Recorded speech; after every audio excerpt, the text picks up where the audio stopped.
Bienvenue tout le monde dans l'édito avec Simon Rochelot. Écoutez, ce n'est pas l'œuvre d'un complot ou d'un malin génie impliqué dans le podcast, mais pour une troisième semaine consécutive, on est obligé un peu de s'attarder à la région de la Mauricie. Et encore une fois, la ville de Trois-Rivières arrive au centre de l'actualité. Je pensais jamais, si tu m'avais dit, maintenant, il y a 3 semaines de fil, on va parler de la ville de Trois-Rivières. Je l'aurais jamais cru, mais c'est qu'il y a un genre de mini-scandale dans l'actualité, bon, qui a donné lieu à quelques articles, là, mais qui est tout à fait savoureux. Je vous le partage à l'écran. Un futur centre d'injection supervisé voisin d'un CPE ne fait pas l'unanimité à Trois-Rivières. Et là, on nous dit le centre de la petite enfance CPE. Ça, by the way, c'est-tu à CPE, ça, cette affaire-là? Non, je suis allé vérifier sur Street View, c'est ça le centre, l'organisme Tandem. Là, C'est bon. où est-ce qu'on voit le bout de camionnette à gauche? Ben, à Ouais. côté de ça, c'est là qu'il y a le CPE. Puis OK. autour, c'est des blocs un peu comment tu vois là, des deux côtés de rue. Là. Donc là, on nous dit seul un étroit passage piétonnier sépare les terrains de l'organisme avec celui du CPE, qui sont voisins depuis 3 ans. C'est cependant dans la dernière année que la cohabitation est devenue de plus en plus compliquée. On a trouvé des seringues sur le terrain du CPE, indique le vice-président du CA du CPE, premier pas, Guillaume Cholette-Jensen, ou Janson. Là. On a eu différentes problématiques comme des fumées de cigarettes et de la marijuana qui se rendent dans la cour. On a parfois des personnes en situation de crise. Pour aller au parc, les enfants doivent maintenant faire un détour car les éducatrices ne veulent pas passer devant l'organisme communautaire en raison de personnes en crise qui ont été aperçues par les enfants dans le passé. Cela pose une surcharge de travail des éducatrices qui doivent faire une veille beaucoup plus exhaustive. On a une clientèle, on parle de petite enfance ici, dont on ne veut vraiment pas qu'ils soient en contact avec les déchets biomédicaux. Hey, excusez-moi, là, mais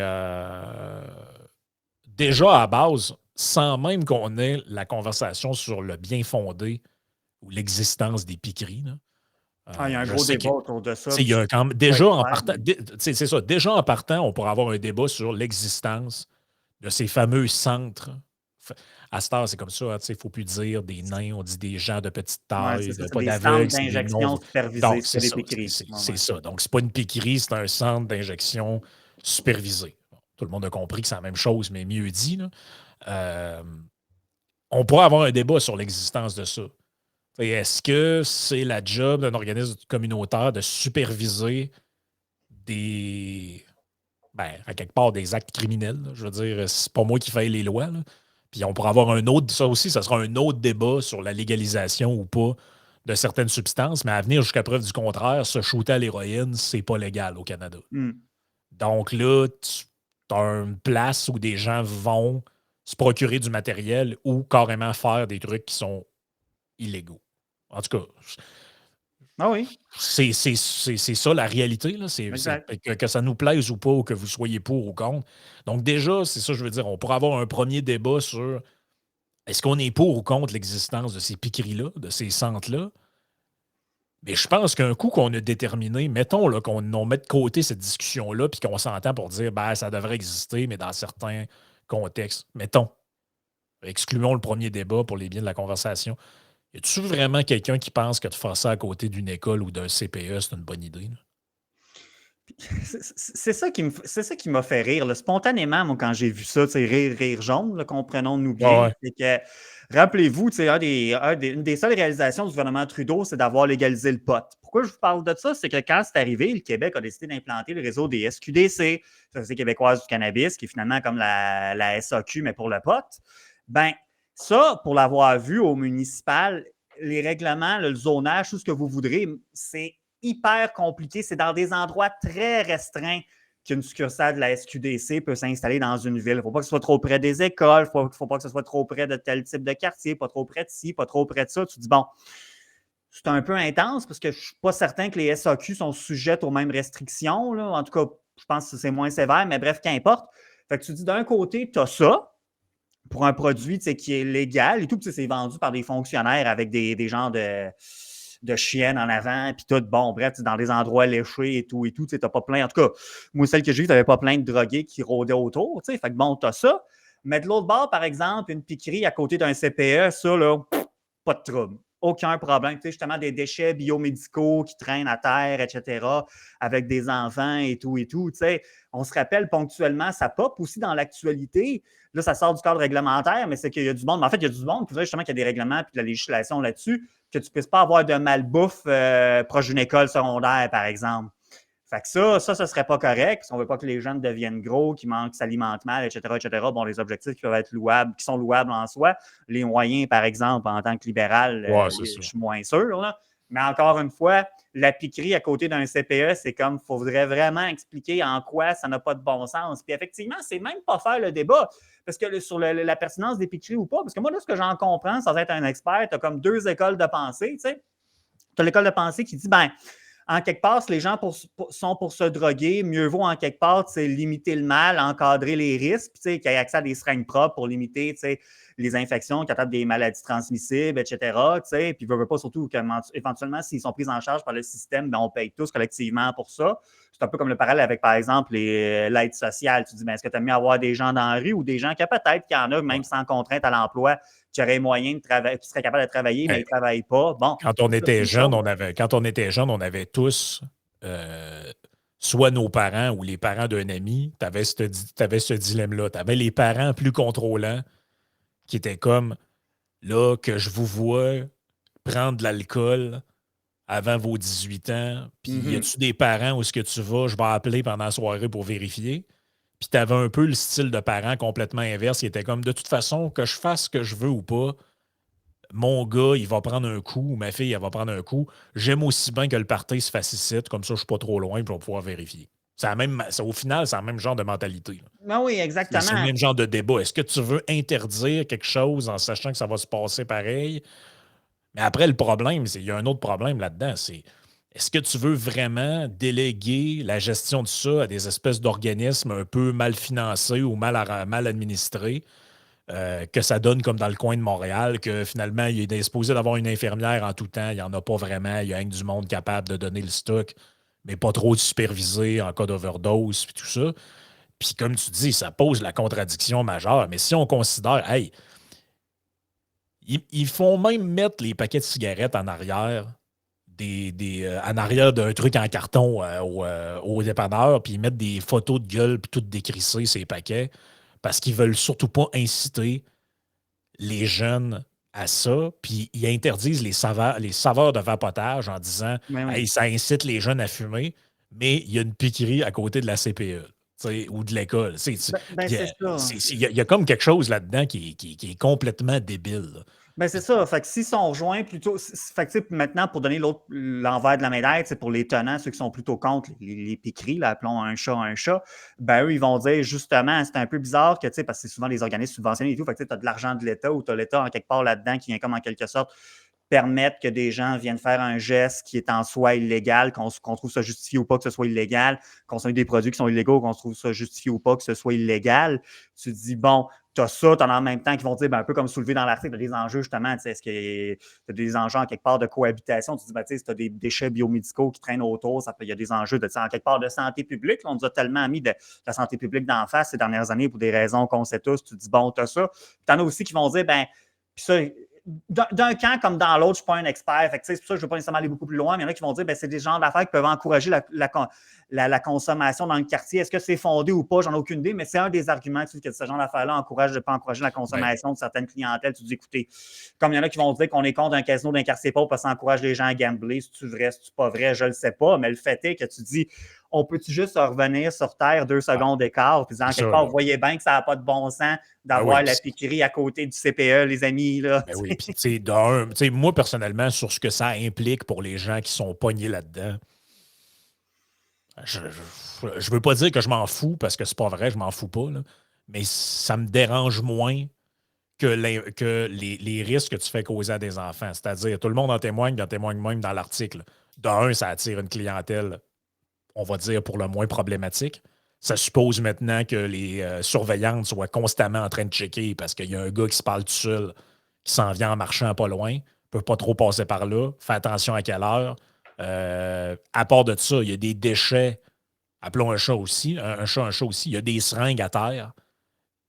laissé là par les gens. Je veux dire, as-tu vraiment envie finalement, tu regardes pas trop, il y a un enfant qui passe par là, il se pique ça dans le bras ou je sais pas quoi, Ouais, là, qui joue avec tout parce que c'est qui ça qu'ils joue font avec des ça. bambins, tu sais. Bon, Ben ben oui, oui. puis je veux dire, nous autres, moi, je me suis déjà rentré un clou dans le pied quand j'étais Mhm. kid. Puis, tu sais, Ouais, moi aussi, je pense. Ouais, ouais. fallait que j'aille à l'hôpital pour avoir le vaccin du tétanos puis toute la patente. C'est des enfants, même si tu penses que tu les surveilles très bien, il peut toujours arriver un accident. Puis c'est drôle parce que sous l'article de TVA, il y a un commentaire d'un auditeur en dessous Mhm. qui dit, je vous le lis parce que je le trouve bon, son commentaire, il dit, à Montréal, la proximité au centre d'injection signifie ce qui suit.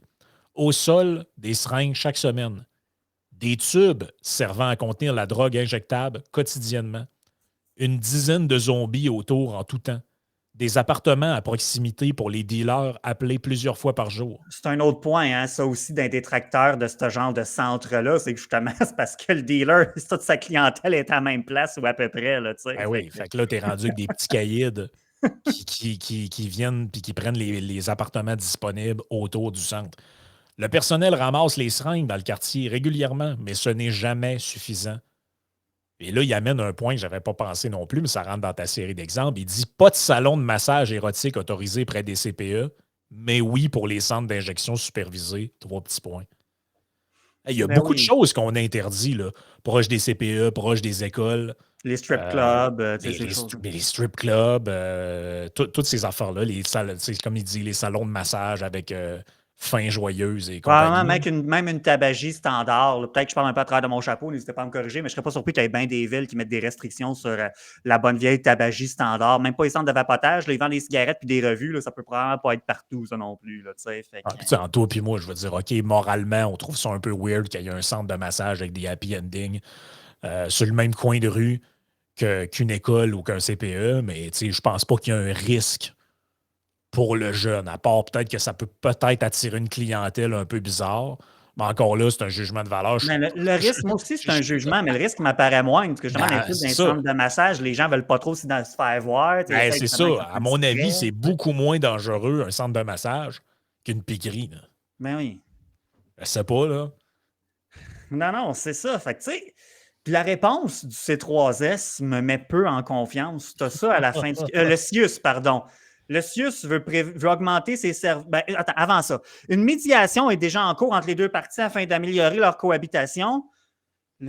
Le CIUS veut augmenter ses services pour prévenir des surdoses. Ça, c'est louable, mais augmenter ses services, c'est à définir. Tu sais. On mentionne toutefois être sensible aux préoccupations du milieu et c'est pourquoi des discussions ont cours présentement. On veut s'assurer d'un consensus entre les différents partenaires. Il est donc trop tôt pour donner des détails sur l'ajout à l'offre de services existantes. Ben, le consensus entre les différents partenaires, mais écoutez, je veux dire, même le gars du CPE, il dit dans l'article, il dit que, tu sais, il n'est pas contre la mission du centre tandem, il comprend pourquoi c'est là. Là, c'est sûr que certains pourraient y reprocher du pas dans ma cour, là. Mais dis-lui, ce qu'il dit, c'est que je ne suis pas contre, mais à côté du CPE, c'est peut-être ordinaire comme place. Puis oui, en quelque part, c'est du pas dans ma cour, mais s'il y a du pas dans ma cour justifié, je pense qu'il y en a bien un. Ben, c'est ça, là. Il y a des formes de pas dans ma cour, je pense, qui sont quand même justifiables, là. C'est ne pas avoir une plateforme pétrolière dans sa cour arrière, je pense que c'est quand ça se justifie quand même, là, comme concept. Ne pas avoir une éolienne de 45 mètres de haut sur son propre terrain, je pense que ça peut quand même Ben oui. se justifier aussi. Puis, tu sais, l'autre affaire qui m'a comme un peu sauté aux yeux dans cette affaire-là, c'est que je me dis, OK, la ville de Trois-Rivières, rappelez-vous les sujets des autres podcasts, là. Le fait que on reconnaisse en même temps le côté commercial. Mais on dirait que cette ville-là a l'air d'avoir des problèmes de zonage. Il y a une maison dans laquelle quelqu'un est dans une. On dit que c'est un commerce, on y fait payer les taxes commerciales, les taxes municipales. Et ben, finalement, quand tu arrives pour vendre, on dit non, non, vous êtes zoné résidentiel, vous n'aviez pas le droit d'avoir un commerce là-dedans, mais on vous charge quand même les taxes municipales. Là, je ne sais pas comment ça fonctionne sur ce genre de truc-là, mais à mon avis, tu sais, pour la même raison que tu ne peux pas avoir un club de danseuses dans certains endroits, ben, je pense que tu ne devrais pas pouvoir avoir ce type d'installation-là dans le même secteur spécifique qu'une école ou un CPE. Ben, c'est ça. Je pense que c'est important de préciser ici qu'ici, la ville de Trois-Rivières, contrairement au dossier précédent dont on a déjà parlé, c'est pas la principale fautive ici. C'est pas la première fautive. sais, c'est que là, tu as l'organisme qui est là, bon, puis là, tu as le CIUS qui essaye de pousser pour, je répète, augmenter ses services. Tu dis, bon, OK. Mais c'est parce que là, tu sais, il faut comprendre, le gouvernement du Québec, là, il doit se soumettre au zonage des villes aussi. Tu sais, chacun a ses propres chasses gardées. Puis bon, c'est tout à fait compréhensible. Parce que tu dis, moi, j'ai déjà vu des villes, puis je vais rester volontairement le plus vague possible, mais j'ai déjà vu des villes refuser des projets là, qui relevaient d'un autre palier de gouvernement pour des motifs vraiment plus douteux. Moi, j'ai déjà vu des villes UP refuser des projets d'écoles de décrocheurs. Ça aussi, c'est pas un beau terme là, dans le monde d'aujourd'hui, je le sais, là, mais gardons ça simple. J'ai déjà vu des villes UP refuser des projets d'école pour les jeunes adultes, pour les décrocheurs, peu importe, parce que justement, ah ouais, mais tu sais, ça va pas vraiment avec l'homogénéité de notre ville, toutes sortes de motifs un peu bizarres, là. Mais là, tu te dis, là, je serais curieux d'avoir l'opinion de la ville en cette matière-là ici, d'avoir le conseil municipal du district ou enfin que quelqu'un de la ville sorte, parce que tu te dis, bon, là, il y a quelque chose qui ne fonctionne pas. Tu sais, la cohabitation, ça se peut très bien que la cohabitation soit impossible ici. Puis, mettons qu'on dit qu'on est favorable à ce genre de centre-là, aux piqueries, ben, il faut les mettre en quelque part, c'est sûr. Puis, ça risque de ne pas faire la. Peu importe où est-ce qu'ils vont être, il va y avoir des gens mécontents, je le comprends. Puis, maintenant, il va falloir trancher. Mais là, peut-être qu'on peut peut-être mieux choisir l'endroit autant que possible, tu sais, parce que là, c'est un peu absurde en réalité quand on voit ça. Puis, je préfère y aller en amont avec. Parce que, tu sais, on a quand même. Certains de nos détracteurs sont quand même bons pour avoir des raisonnements alambiqués et beaucoup de mauvaise foi à notre égard, disons ça comme ça. Un argument de nos détracteurs que j'anticipe, ce serait de dire ah, ben c'est ça, vous autres, on sait bien, c'est cacher, se droguer que je ne saurais voir. Tu sais, pour vous, c'est ça, il ne faut pas que les enfants. Vous voulez que les enfants n'aient pas accès à ça. Vous n'avez pas de problème à ce qu'ils se contaminent de la COVID, mais là, il ne faudrait pas qu'ils voient quelqu'un qui consomme de la drogue parce que pour vous, ce n'est pas moral. Nanana. Non, mais là. Parce qu'écoutez, encore une fois, est-ce qu'on peut revenir sur Terre, là, 2 secondes? L'idée, c'est de ne pas vouloir, tu sais, comme faire limiter ces gens-là à vivre dans des taudis ou dans des conditions de consommation Ouais. inhumaine ou quoi que ce soit. C'est pas ça. C'est juste C'est qu'à un juste moment un peu de donné. cohérence aussi. Là. Ben oui, mais c'est parce qu'encore une fois, on ne veut pas. Il y a des situations, tu sais, moi, quand je vais au centre-ville de Montréal à l'occasion, je dois y aller par rapport à mes fonctions. Je vois des situations, justement, il y a des enjeux. Thomas Gerbert en a parlé récemment pour des gens des immeubles à condo, puis c'est quand même beaucoup moins pire pour moi que des gens en condo, ça, qu'ils puissent être proches de tel centre que par exemple, un CPE, là, tu sais, là. Mais là, c'est parce que tu dis, j'en vois des situations, c'est que tu as des gens qui sont des itinérants, des gens qui sont sous l'effet de substances, qui peuvent être agressifs. Des fois, tu as toutes sortes de déchets. Comment il disait ça, là, le gars des ovnis, des substances non humaines? Là? Ouais, Mais ouais. moi, c'est des substances très humaines, des fois, que je vois là, au métro, dans le centre-ville, puis tout ça, tu sais, à la station de métro et tout et tout. Tu te dis, bon, est-ce qu'on a besoin d'avoir ça proche du CPE? Écoutez, là, puis l'idée, c'est pas de cacher les pauvres ou les gens en situation. Ouais, puis là, on n'a pas l'information non plus on n'a pas l'information non plus de qui était là avant qui. Là. Je ne sais pas si Ouais, j'ai pensé à ça aussi, je ne sais pas. Mais à mon avis, vu le côté très récent de tous ces organismes-là, ils ont dû arriver après la CPE. Ça, je suis pas mal certain de ça. Là. C'est un guess, je n'ai pas l'information, mais à mon avis, ils sont arrivés après. Donc, Ben, l'article dit qu'ils sont voisins depuis 3 ans, mais on ne sait pas qui est arrivé en premier. Ben, c'est ça. Ça serait quand même important de le savoir parce que s'il y a des gens assez crétins pour aller bâtir ou ouvrir un CPE à côté d'une piquerie, là, on parle d'un autre problème. Là, on parle d'une autre réalité qui serait à discuter. Mais à mon avis, c'est plus l'inverse. Là. D'après moi, le centre a ouvert après. Mais tu sais, Ben, en fait, attends, juste avant, c'est parce que ça me fait penser à quelque chose d'autre que j'ai observé des fois pour des CPE. C'est hyper compliqué d'obtenir les approbations, les permis, tout ce que tu voudras pour s'installer en quelque part. Fait qu'il y en a qui vont me dire, ouais, mais ça va bien être la même chose pour une piquerie. Je ne suis pas sûr que les gens sont, les villes, etc., ils accueillent ça à bras ouverts. Tu dis, ben, c'est ça qui serait à voir. Qui a eu plus de difficultés à se trouver un building ou un terrain que l'autre? Je ne veux pas me prononcer dans un sens comme dans l'autre, mais il y aurait ça qui serait à clarifier aussi. ouais. Puis tu sais, en tout respect, là, je sais que ça a choqué des gens quand j'ai dit que Sherbrooke, c'est un village, là, mais comprenez ce que j'essaie de dire. En tout respect pour les gens de Sherbrooke ou de Trois-Rivières, parce que là, on parle de Trois-Rivières. Là. Trois-Rivières, c'est une municipalité de 140 000 personnes. Vous ne trouvez pas ça un peu intense? Tu sais, Montréal, on parle d'une place où il y a 4 millions de personnes. Que sur 4 millions de personnes, il y ait des gens dans l'itinérance pris avec des problèmes d'éromanie puis de consommation puis tout ça qui ont besoin de ces centres-là. je suis prêt à en convenir. Dans des municipalités québécoises d'à peine plus de 100 000 citoyens, on est rendu qu'on a besoin de sites d'injection supervisés parce qu'il y a des problèmes de ce type-là qui justifient ces ressources-là. Chris, mais il se passe quoi avec ces villes-là? Là? Tu sais, je veux dire, Trois-Rivières, c'est pas le Bronx, là. Non, C'est non, quoi en qui se effet. passe c'est quoi qui se passe dans cette ville-là? Tu sais, même à Québec, qui est quand même une beaucoup plus grosse ville que Trois-Rivières, le premier centre a ouvert en 2021 et à ma connaissance, c'est le seul. Donc, il y aurait un centre, en tout cas peut-être deux dans la ville de Québec. Puis à Trois-Rivières, ça ferait 3 ans qu'il y a un centre ouvert dans une petite ville. Je comprends, il y a de la pauvreté à Trois-Rivières, il y a des enjeux puis tout ça. Mais Christy, il me semble qu'on a un problème de société. Là. C'est rendu que En une effet. ville ciboire qui n'a même pas 200 000 personnes est rendue qu'à avoir besoin d'épicerie.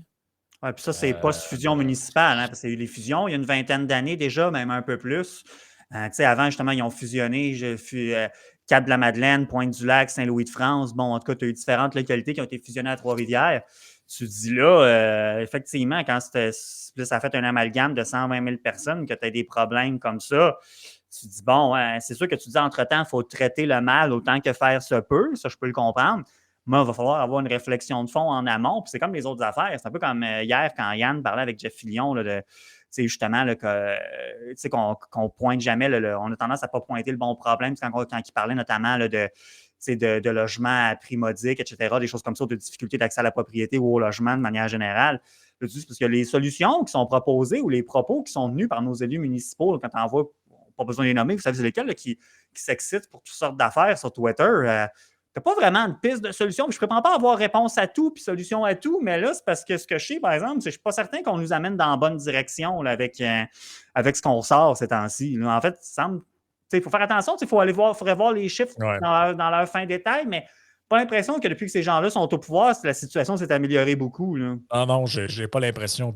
Moi, c'est drôle, j'ai l'impression que la ville de Trois-Rivières est plus préoccupée à envoyer des mises en demeure à des citoyens qui se plaignent sur leur page Facebook qu'à essayer de gérer les problèmes de leur communauté. C'est un feeling que j'ai de même. Là.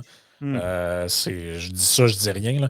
Mais c'est ça. Si jamais il y a des gens qui sont intervenants sociaux, psychoéducateurs ou je ne sais pas trop quoi, vous travaillez dans ce domaine-là, ou encore mieux, vous êtes dans la région de la Mauricie, là, écrivez-nous ou laissez un commentaire dans la description de podcast avec une adresse où vous joindre, ou etc. Là. Mais on est facile à trouver, puis on serait curieux d'entendre votre position Oui, là-dessus. Moi, puis comme je dis, je ne suis pas fermé à rien. Je ne sais pas si je suis pour ou je suis contre ces affaires-là. Si ça peut aider du monde, j'ai tendance à vouloir être pour. Par moi contre, j'ai aussi. l'impression j'ai l'impression qu'on sous-évalue les impacts négatifs que l'existence de tels centres peuvent venir, dont on a parlé, le fait que des gens autour viennent s'installer pour, entre guillemets, profiter de ce marché-là et du fait que maintenant le client, on sait il est où, il est dans ce coin-là. Ça, je ne sais pas si ça a été vraiment pensé et évalué. Encore là, je peux me tromper. Ben, c'est ça. Avant de passer sur Patreon, je pense que c'est important de dire les intervenants sociaux de ce milieu-là, etc. Je pense que c'est important de souligner que on vous appuie dans votre travail. L'idée de voir, c'est est-ce qu'il n'y aurait pas moyen de faire autrement. Puis, en quelque part, je me dis, tu sais, les intervenants sociaux qui ont à dealer avec cette clientèle-là, je ne suis pas sûr. Déjà, c'est une clientèle qui n'est pas facile à en gérer. Sans plus, il faut que tu tiennes compte que tu as comme voisin un CPE avec des jeunes enfants. Il me semble que ça ajoute une couche supplémentaire à gérer. Tu sais. Ça, c'est pas des adultes qui passent par là. Ben oui, tu vas en avoir. On a vu, il y a là du résidentiel autour. Mais en plus, il y a des jeunes enfants qui n'ont pas justement, qui n'ont définitivement pas, comme un adulte, les capacités à réagir dans de telles situations. Tu rajoutes une couche de pas le fun sur le problème. Là, là. Ben, c'est ça. Moi, en fait, ce qu'on demande au final, c'est juste la cohérence. C'est que là, si vous nous dites que c'est acceptable qu'il y ait une piquerie à côté d'un CPE, à partir de ce moment-là, moi, je ne veux plus rien savoir de il ne devrait pas avoir de fast-food trop proche de Ben non. l'école, il ne devrait pas avoir de ci puis de ça. Le salon de massage, il faut qu'il y ait un quartier industriel à moitié reculé de la place parce que on ne veut pas que ça existe au travers du monde. Là, à un moment donné, il faut juste aligner nos flûtes ensemble là, parce que y a quelque chose là-dedans qui est ridicule. Exact. Écoute, on va passer à la partie Patreon qui consiste un peu à répondre à une question ou plutôt une demande qu'un auditeur avait qui était d'analyser. Je te laisse l'expliquer en quelques secondes, puis on passe à la partie Patreon, en gros, à de quoi ça parle. Comme ça, ça va pouvoir teaser nos auditeurs. Oui, il y a un de nos abonnés Patreon qui nous a transmis la semaine dernière un article de CTV, si je me rappelle bien, ainsi que une décision de Court of King's Bench, donc de la Cour d'appel de l'Alberta, concernant, il y a différents groupes qui ont interpellé la Cour d'appel, qui ont interpellé les tribunaux relativement aux mesures qui ont été imposées par le gouvernement de l'Alberta pendant la pandémie. Puis on se rappelle que souvent, l'Alberta, c'était quand même moins restrictif qu'ici. Et là, il y a eu deux choses qui ont été invoquées. D'une part, à savoir si le gouvernement avait la compétence en Alberta d'imposer des mesures restrictives ou si ça ne devait pas plutôt de relever de l'équivalent de la docteure Arruda qui avait là-bas, la docteure Hinshaw, leur Chief Medical Officer. Là, il y a des distinctions à faire évidemment avec la situation au Québec. On pourra en parler sur Patreon. Puis en deuxième temps, ben, si les restrictions qui avaient été mises en place, ça avait finalement, si ça avait porté atteinte à nos droits constitutionnels, puis que ça ne pouvait pas se justifier dans une société libre et démocratique, ces atteintes-là. Donc, c'est très intéressant. Donc, ben, c'est ça, suivez-nous sur Patreon. Yes, venez nous rejoindre sur patreon.com/e-sénéchal. On va parler de ça dans les prochains instants. Oui.